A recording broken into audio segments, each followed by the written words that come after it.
All right, welcome back, everybody, to another exciting episode of AI Data Mastery. I'm your host, Jason Renno. Quick, brief thank you to our two sponsors, Data Accelerator and Evolve with AI. Extremely excited about our episode here today. Quick story, we actually connected with our guest, Diego Garcia, through one of his businesses, and through some pre-show conversation, realized that he's actually a multifaceted entrepreneur that has ecom and retail perfume businesses, but then also has the B2B medical device company that we originally connected with him through. So I was originally excited to have him on the show. Now I'm even more excited because I feel like he can really bring a lot of value into how he's leveraging AI and data within all of his different businesses to connect and engage with clients. So without further ado, welcome to the show, Diego. Thanks for Thanks, being here. Jason. Thanks for the invite as well. Um, Well, I of want to course, I congratulate appreciate you it. with, offering this platform an opportunity for everybody who, wants to spread the voice about entrepreneurship, innovation, AI. I mean, anything that, brings value to any small businesses and every business as well. Yeah, of course. So, I mean, I guess jumping right in from an entrepreneurial standpoint, obviously you're leveraging AI, and I'm assuming all of your different businesses with staying on the kind of the overall focus of B2B type of businesses and engagement. Um, where have you been able to leverage AI, and where do you kind of see AI being leveraged in the near future? Well, the thing with AI, it's been very interesting. The evolution of I want to say in the last 2 years has been very aggressive. Nothing comparable when I first started with crypto, and it's something that we can talk about later, where this is more mainstream. And I noticed that, the usefulness of AI to any sort of like operation in a business is just fantastic and pretty much a miracle. I happen to be now very involved with a couple of businesses that I own in the healthcare industry. One of them is a medical equipment business, and the other one is a hospice business. One of them it's very heavy on compliance. Well, actually, every business who it's in the medical field is heavy in compliance, right? Of course. One of the things that I find extremely useful with AI, it's how organized you can get to be, or how easy it's for you to prompt your AI, in this case, the basic of the basics, Chat GPT or Gemini or any other platform out there, every LLM, platform, where you can just tell them you're an expert in, in the compliance field of medical equipment business, been doing this for 20 more years. It's how you prompt engineer, right? Yeah, The exactly. platform, your AI, your Chat GPT prompt, and just gives you, the basic and the strategy of how you need to be very more organized with your business compliance wise. Another thing that has helped us a lot, it's, in the medical equipment business, it's very hard to get a contract with a private insurance, for instance. Usually you play the game first by being out on network. So hence the reason that you need to be in credentials with insurances, right? So it's a very back and forth process where you also do the same thing. You prompt engineer your Chat GPT, right, and gives you the tasks and the steps to be improve your odds to be in network with insurances as well. And just like that, you can organize your documentation as well, your pre-authorizations for medical equipment access. Um, with hospice, with our nurses, you also need to be smart with HIPAA, right? But the way that you can help and organize the documentation, right, by providing them, a very good structure of how they need to do their documentation, by not putting too much of their time, but just inputs and highlights, and prompt the AI to act as a hospice nurse so they can give you a proper language for hospice, right? Based on your observations. So you, in other words, improve your care most on the patient and less on the documentation. Usually right now the problem with nurses, it's just the documentation. Sometimes it's just a pain in the Yeah, I butt. mean, it's basically instead of spending, yeah, so it's less time documenting, more time on actual patient care, is Correct. the ultimate goal, correct? Correct. So improve the patient care and reduce the burden of document the, the it's just based on your observations and based on what the assessment. Let Chat GPT do the writing for you. You're not actually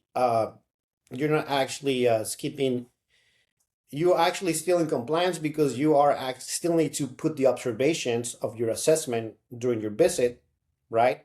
But on the other hand, you're taking more time with your patient, right, on their medical need, and then on the other end, reduce that amount of time that you invest on documentation, right? So that's AI. It's been pretty fantastic, in every way. Yeah, and that's all, everything that you're just mentioning, that's all like internal business efficiency type of tools where it's not even so much, you know, like a typical, everybody wants to talk about this AI, email SDR or, those type of like shiny objects that you see ads for all the time. But even what you're talking about is what a lot of people don't talk about or even know about is all these internal applications where it's just improving the efficiency and the Correct. processes within the company. So then you can deliver, better results to, in this case, your patients. Correct. And it's been everywhere because when I mentioned to you earlier, when I started in the entrepreneurial space, my first business was selling dry Mexican chilies, right? Dry peppers, right? In multiple e-commerce platforms. One of them was Amazon, right? That's the one who gave us the opportunity to run the business from $0 to $5 million in a span of 4 years, right? But the I wish that AI, when we started, was in 2017. I have seen it really like taking a like very good momentum in the last 3 years, right? The opportunity that I was able to grab with AI was by improving our Amazon ads. The moment that you put your AI to conduct the improving your cost per click, improving your advertisement per se, right? Back in the old days, and probably you know this well, you have to be refining your campaigns. You need to be, moving certain keywords out of your campaigns, negative keywords, and at the same time optimize your keywords, analyze the data, and while you're analyzing the data, recreate another campaign based on this specific exact keywords, do broad keywords, and so on and so forth. That now the AI can do that for you. The AI, as a matter of fact, gets better with analyzing the data of your campaigns and at the same time find specific ways for you to put more money in specific time frames where probably at 9 o'clock you can, we notice that the AI at 9 o'clock, they boost the budget so you can be more, your impressions can be more exposed in the Amazon ranking per se Yeah, buying window, whatever you want to call it. Yeah. and the window. I wish we can know that because back in the old days we spent so much time understanding the data, understanding the campaigns, recreate the campaigns in multiple ways, exact, broad, uh, you name it, type of different campaigns.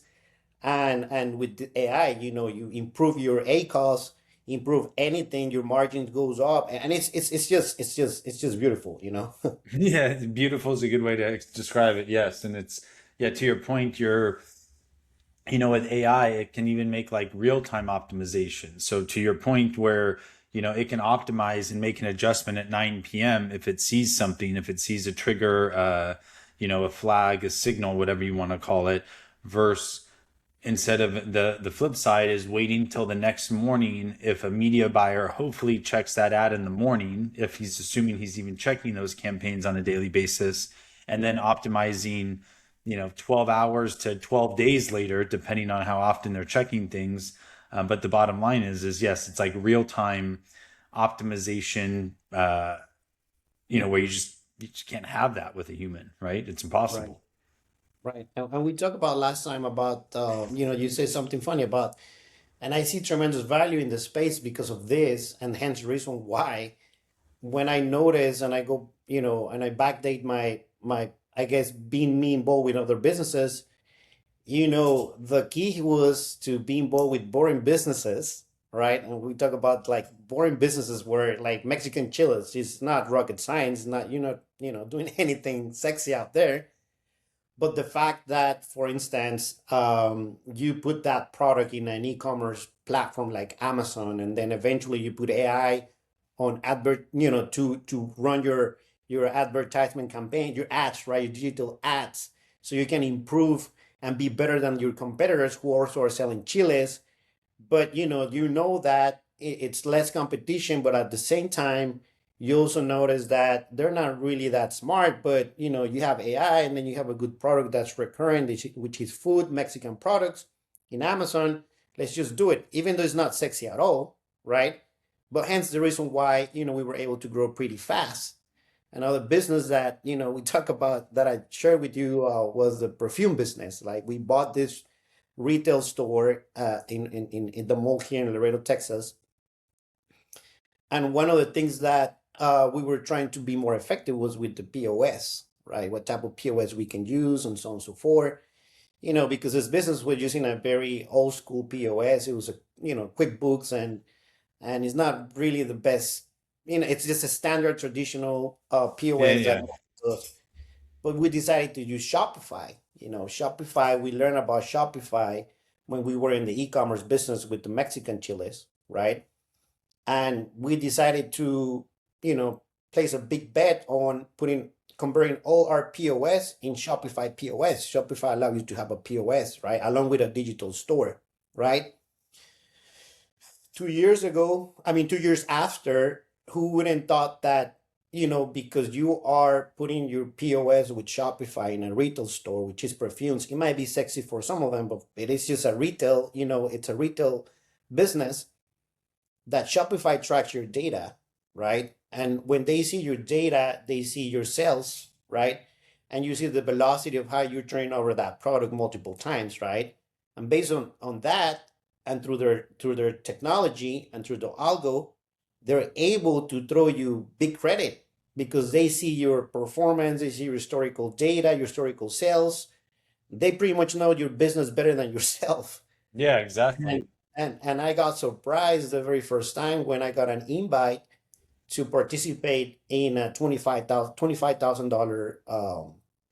I'm sorry, it was a $50,000 credit, just like that. If I take my sales and go to a traditional bank, the bank will just not throw me $50,000 out like that. It will ask for some kind of secure collateral or asset, right?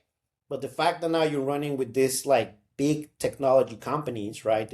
They have so much money. They understand how to actually data work, right?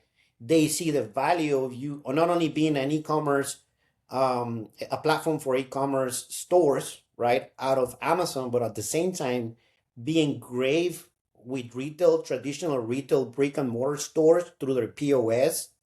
And then on top of that, throwing credit just like that, because they're not dumb. They have seen your sales. All of a sudden we Yeah, have they a know hundred. they know you have a high probability of paying them back, right? They do, because they're not that dumb. Because what they do is they tell you, okay, how much you want? So we'll take $50,000. Yeah, but we're gonna take off 9% of your daily sales. So Yeah, for every payout, they'll collect your 10%.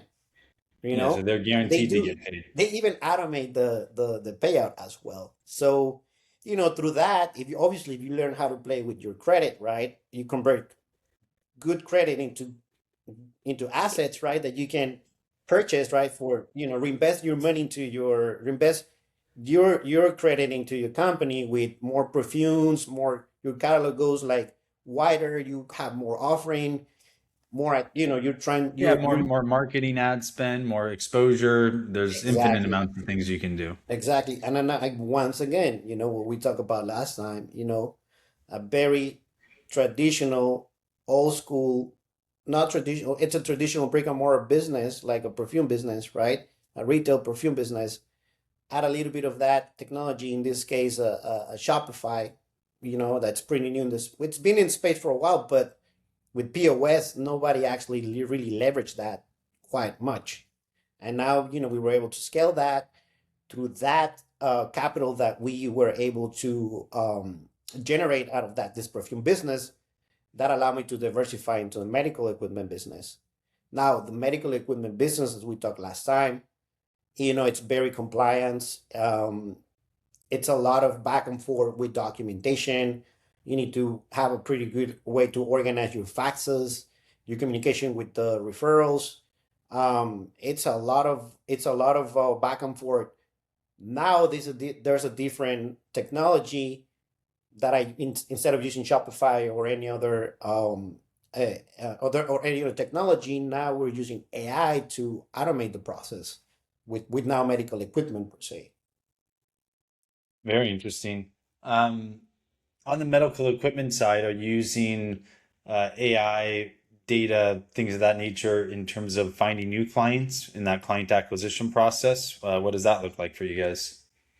That's something interesting, and that's something that we haven't really.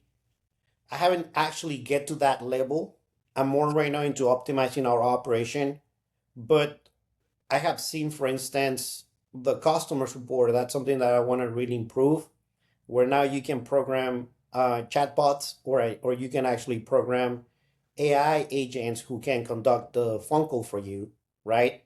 Whenever you have incoming patients, or they inquire about a product, inquire about if they qualify for a, or if they're eligible, their insurance is eligible for their equipment, and so on and so forth. So now you have to now you have to, the only thing you need to be very smart with these agents is to provide them as much knowledge as possible.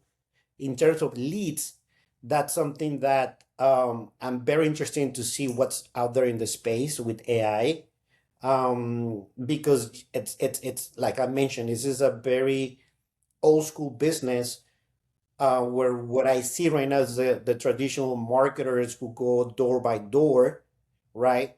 Try to establish a relationship with the referrals, right? Send them the traditional donuts and the little, Chick-fil-A or whatever it is, right? Just to make sure that we're here. Don't forget to send us, your CPAP or your wheelchair to us. But then you have to repeat, and you have to pay the marketer to, you know, go back again and send in another Chick-fil-A round or whatever, just to make sure that you are still there. Yeah, you Um, got to make sure you're never forgotten about, right? You're always top of mind. exactly.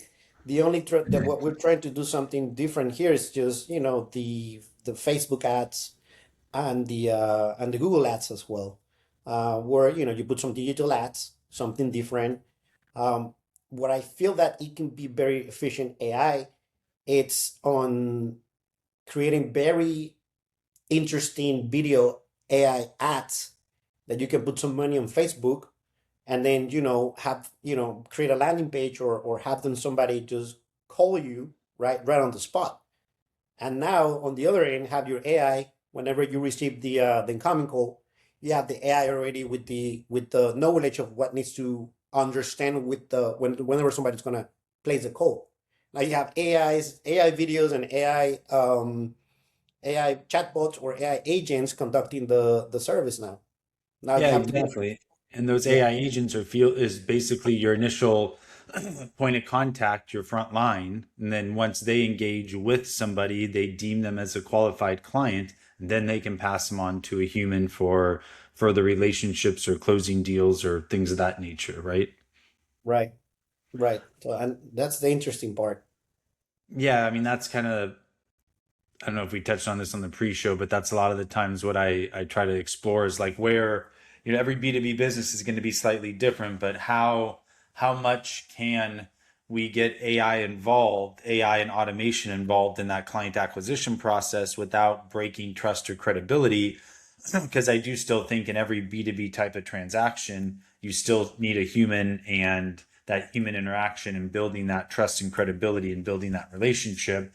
But it's, to your point, can we run ads, automate incoming leads and phone calls, have an AI concierge vet them all out, qualify them, and then book appointments with the human. So now your human sales reps are just jumping on calls with qualified booked appointments that the AI already vetted, not cold calling, random doctors' Correct. offices or medical clinics, wasting their time. we're using the best use of their time and letting AI cast a big net and then funnel it down into, warm, interested, qualified prospects. Well, you increase the volume. Yeah. Yeah. Yeah, No, exactly. And then you can control the volume based off how much you're spending in ads, how many emails are going out, and things of that nature. yeah, because I'm telling you right now, the way I see our competitors, and it's not I want to talk bad about my competitors. As a matter of fact, they got more um, experience or market share than me. I'm barely 2 years in the space in medical equipment, right?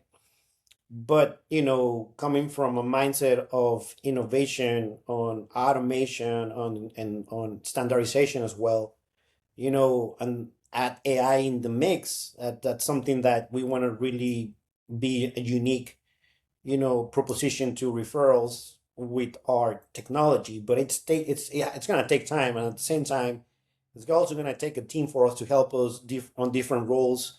One of the last thing that I was working actually yesterday was on and this is a problem that I see quite a lot with medical businesses. It's the billing part. Billing requires for you to have a very good documentation process, and if you don't have a very good way of standardize your process, you can get a lot of money in the table while you have your account receivable growing past the 90 days, past the 120 days, sitting there not being able to recoup that reimbursement, right, from insurances, from Medicare, from Medicaid, right? Now your AR becomes a liability, not an asset, because it's just you stand, and that's what I might notice on our end. We have we have reimbursement claims for 460 days, in our system. But now with AI, it's getting useful because one of the things that we're actually doing, it's just that ChatGPT has this way to offer GPTs. A GPT pretty much it's a way for you to put as much knowledge as possible in that specific GPT, right? You can put, for instance, an SOP, right? A standard operating procedure about billing, right?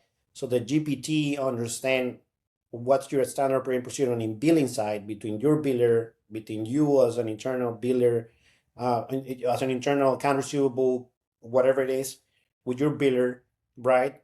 And put as much information as possible in your GPT, provide some instructions that ChatGPT can help you have what the description and instructions that you need to have for your GPT, right? And now you have a GPT that allow you to standardize your decision making, meaning that every time you have a biller send you a report, and this report is a bunch of Excel files with a bunch of patients and invoice numbers and different and the denials or the status and the aging of your claim, and the claim, obviously the claim balance. It's a bunch of different information that by looking at the data you get confused. So by creating this type of GPT AI assistance, because that's what I see, the it's an assistance. You download that specific Excel, upload into GPT, and your GPT will really organize by buckets, by things that don't really think about that, by By by however you really want it, formatting an right? email, exactly, by formatting an email to your biller so they can work on these specific ones. And all this is all based on what you actually provide as a PDF file. That's now the knowledge of your AI agent inside ChatGPT. So now you're standardizing the process before you automate the process into how you can automate billing, which that's another different animal. But those are little hacks that AI, some of them they're creating, like obviously they're creating like robots, and obviously they're creating consciousness robots that now they talk to you, and through AI, and obviously they're creating cars that drive by itself, and so on and so forth. But us, in the human Yeah, small normal business people. world, right? It's just pretty little hacks that you can actually use for your business, and it gives you a lot of context, perspective, organization. Now you're refining your data because it's all about. The moment I start learning more about I have learned that your business is all about data. It's just whenever you buy a business, whenever you build a business, it's just a bunch of data in the Yeah, business. because AI is only it's input equals output. You have quality data, quality input. You build a Correct. quality knowledge base with utilizing your AI tools. You're going to get a substantially better and different output than if you just kind of half-ass it or don't spend the time. It's kind of like building that foundation before you build a building. You have to build the foundation first before you can move It's forward. just fantastic, and at the same time, it's just funny because the moment you mentioned something very interesting. You mentioned about knowledge to your AI, right? And whenever I start, I think it was a year and a half ago. My that's when that's when I got very excited with AI, that you can actually provide as much knowledge as possible to your AI, and the more knowledge you provide them to the AI, the more he'll be helping to assist you with different decisions, with different strategies, with a bunch of different things, right? So the moment I start digging more into the knowledge part, um, you know, it's the same knowledge that you need to know about your business, but put everything, instead of having in your mind or a bunch of different spreadsheets or on different documents that are like spread out everywhere. It's just in a single Google Drive or whatever repository of storage that you want to have, right? It's an operator binder that I call it, right? Where it's just based on different departments, and each department has a different in other words, it's an operating system, your business. Yeah, no, The moment I I got start you. building my folders, the moment I start building my operator playbook, right, in Google Drive, so then whenever I connect Chat GPT, read everything, it's read my operating system, that's my business. Learn as much as possible about my business, which is my operating system, right? And tell me things that I can improve, or things that you don't know that you need me to actually provide, so you can generate more knowledge, so you can know more about my business, right? And now it's an application that you're building on its own. That's the blueprint of your business. So Yeah, and the it's just longer it's tracking and gaining data, the better decisions it can make. exactly. But if I ask this question to the majority of small businesses or entrepreneurs out there, have you worked on your operating system? Have you actually ever, do you have is your operator playbook already pretty organized before you scale it to the next business, to the next level, before you want to replicate this business to another level, before you want to add more things to your business?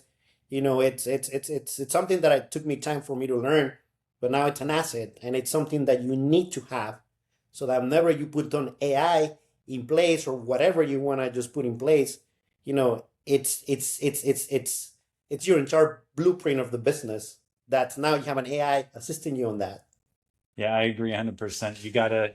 There's a lot of businesses or a lot of just companies that I speak to where, they're rewriting some emails or maybe doing a little bit of research, but they're not going into these additional layers that like you're talking about. We're really incorporating AI into the business and decision making processes and feeding it data and building knowledge bases and, things like that where, and it's not that hard. Like somebody goes, well, how do I build a knowledge base? That might take forever. And it's like, no, jump on a Zoom call, jump on a call like this and hit record and literally just brain dump. Spend an hour or two brain dumping about your business. Literally start on day one. Hey, my business partner Diego and I were frat brothers together, and we had an idea one night when we were drunk, and the business grew from there, right? Something, whatever. And like literally take us to modern day times. What problems are you solving? Lay it all out and spend a couple hours. And then you just take that transcript and you feed that into AI and say, hey, AI,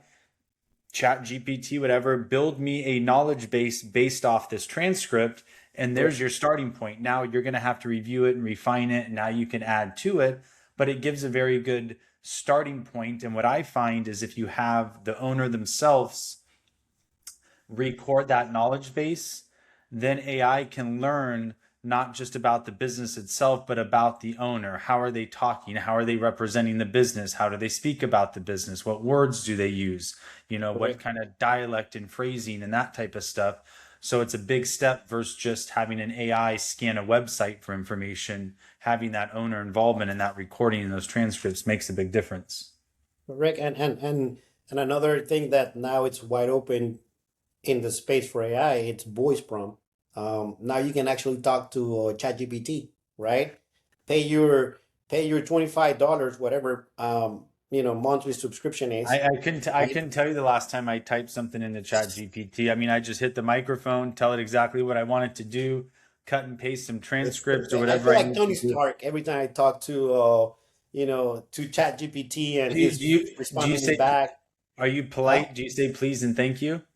I do, even though they say that you shouldn't because you're wasting more water every time you're doing please. Or sometimes they say if there's like an AI apocalypse, make sure that you say please because Well, you that's know what some I so mean, your bot can so your AI can be gentle, right? it was probably As a just matter like of a fact, meme huh? or something that I saw, but it's like, do you say please and thank you? And then it showed like a Terminator AI bot. And it's like, when they invade, I want to be the polite one, or I want to be the one that was polite to these guys or something like that. But True, true, like a Terminator type of event. And it's funny because without deviating too much of of your podcast, the recent technology Clawbot, right? I don't know if you have yeah, heard about this new that sometimes some people say it's a rapper or whatever it is, right? But the funny thing is that now you can see that it can run 24/7. It's an assistant for you. Um, I have seen two different very curious cases where one of them, the guy let the clubbot, he provided with some instructions about how to be better in as an SEO or something like that, right? And he bought some, obviously the guy was dummy enough to give them a credit card, access to everything, which they don't recommend do that, right? of course. But the bot the following day, the guy when he was checking his phone, he noticed that he there was like a $2,400 somebody spent $2,400 in training courses in training materials that Clubbot purchased because he needs to understand certain strategies that was limited as public knowledge, right? So he decided on its own to purchase this, and then at the same time, the bot a schedule on this guy's calendar certain time for him to also take the training because he noticed in his calendar that he has pretty much a lot of free space for of not productivity. So use that time to learn this training courses. But the bot already approved the purchase, so now he got he that was one, and the other one was very funny, and that's the reason why I always say please to my chatbot, to my AI. It's because there's I think through Cloudbot, and if you research a little bit this, the Cloudbot filed for the first lawsuit to his human boss, meaning because meaning that he was being abused by working too much, and his human boss per se, right, didn't do anything about it. So he created a lawsuit against his human for for abusing Yeah, of for his productivity. overworking the bot. Yeah. Interesting. So it's just crazy. I haven't dove too far into the Claude bot, but I'm excited to check it out and learn more You about just it be here. careful and buy your own what is it called, your Apple Mini, because otherwise, make sure that you don't give it any money. Make sure that you create a different separate account, separate cloud email or anything that's just not related with your personal that makes data sense because slowly if provides it that. has access to my current Google browsers and that kind of stuff, there could be credit card information saved It'll and be things of that nature. crazy, and this is just barely the beginning. It's just in the next 5 years, it's just gonna be more advanced technology, more AI. Um, Maybe I'm very skeptical, but sometimes, last time Elon Musk was saying about, that in the next 20 years, he's talking about universal income, where, the ones who were able to really master AI will be the ones who generate true real wealth, while the other ones who were left behind, they're going to provide them universal income, right? But not just income enough for you to just breathe, but not to just, do anything more than that, right? Well, the guys who are already in the space with AI and were able to really secure their position with AI, they're the ones who will be generating the true generational wealth value, right? Yeah, I agree So, 100%. I agree so, 100%. so yeah. So I encourage everybody to. That's why I love that your podcast is called AI plus data.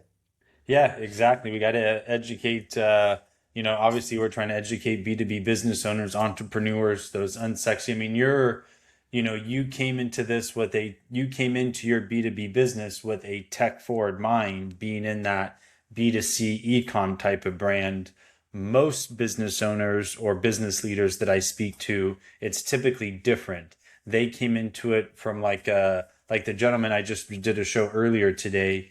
He holds like 16 different patents for medical devices and things like that. So he's more of an inventor, innovator that starts businesses, but he doesn't have the techie type of AI side marketing client acquisition spin on things like you do. So that's where a lot of what I find is I see B2B businesses failing is they have a phenomenal product or service, but they operate and survive in like maybe 3 to 5% of their total addressable market, where it's like, hey, well, what if I introduced you to another 50, 60, 70, or just Correct. frankly, the rest of your addressable market? What would that do for your business? Because your business isn't scaling because you have a bad product or service.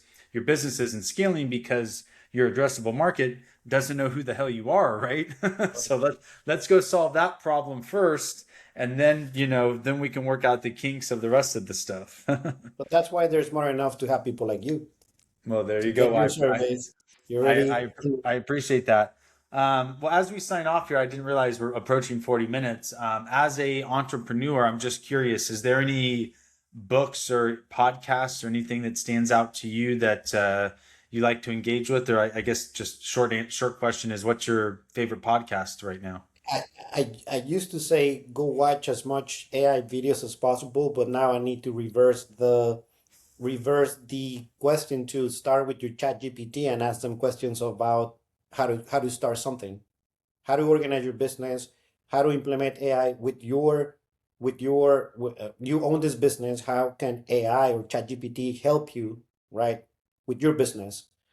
It's all about prompt engineering. The more creative, the more private you can get with your chat GPT, which is the most basic AI platform out there. It'll take I mean, I you thought I had asked you for a podcast recommendation, but it sounds like what you're saying is, hey, instead of spending an hour listening to a podcast, spend an hour communicating with your AI and building out a knowledge base and learning how to prompt AI and ask questions and get your answers and and then knowledge from recommend for AI. a good podcast based on that. Yeah, well, I guess that makes sense. So instead of listening to a podcast based off of, learning how to put together a business plan, right? Go into AI, have AI put together an actual business plan, start refining it, and then listening to a podcast of, implementing your business plan or taking action, something along those And I'm lines. pretty sure it's going to That's recommend AI plus data from by Jason. So There you make go. sure I that appreciate you I do that's the appreciate podcast you need to be listening to there starting you right go. now. There you go. Well, I appreciate that. Well, on that topic, if you we appreciate everybody's time listening. Please like, subscribe, follow us on social media. Don't forget to I know you have a couple different businesses, but what's the best place to reach you at? With the Could be medical. my Instagram, Diego. Diego ACB. No, it's Diego Gar CV. B as bingo. On Instagram, and you're able to see my profile where they Yeah, have and then all the businesses. LinkedIn as well, correct? LinkedIn as well. That's where you find me. Yeah, exactly. Perfect. So go connect with Diego, follow his story, or continue to follow his story. We appreciate everybody tuning in. Diego, thank you so much for your time. It's been phenomenal learning from you and about your story and everything else. And without further ado, we're signing off, and take care, everyone, and stay tuned for another episode in a few days here. Take care. Thank you, Jason. Thank you, guys. Thank Bye you. bye.